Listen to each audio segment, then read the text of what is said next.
Hey everyone, and welcome back to our channel. In today's video, I'll show you how you can change the size of cells in Google Sheet, both the width and height. It's very quick and easy, so let's get started. For that, first of all, open up your Google Chrome and then search for Google Sheet.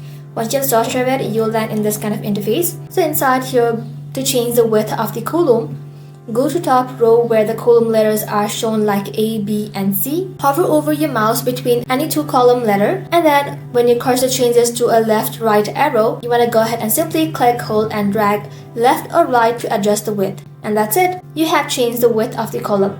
If you'd like to change the height, go to the row number on the left side like 1, 2, 3, and then hover over your mouse between two row number.